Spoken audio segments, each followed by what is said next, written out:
আপনাদের মূল্যবান উপদেশ মনোযোগ দিয়ে শুনলাম। এটা জাতীয় ঐক্যমত কমিশনের সভা, কাজে আমাদের মূল জিনিসটা হলো ঐক্যকে ধরে রাখা।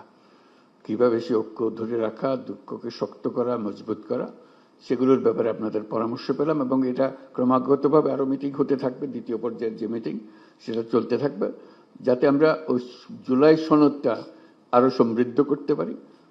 অনেক বিষয়ে আমরা ঐক্যমতগুলো প্রকাশিত করতে পারি, জাতি যেন দেখতে পারে যারা আমরা আজকের দিনে এখানে আছি তারা সবাই মিলে কি কি জিনিসের ব্যাপারে আমরা ঐক্যমতে পৌঁছতে পেরেছি।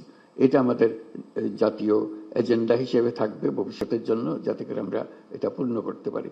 আপনাদের কথা মাধ্যমে এই ঐক্যটা দৃঢ়তর হোক এবং আমরা সামনে পথ চলার পথটা খুঁজে পাই এবং মজবুতভাবে শক্তভাবে আমরা অগ্রসর হতে পারি। সবাইকে এই আলোচনায় অংশগ্রহণ করার জন্য অসংখ্য ধন্যবাদ। Thank you.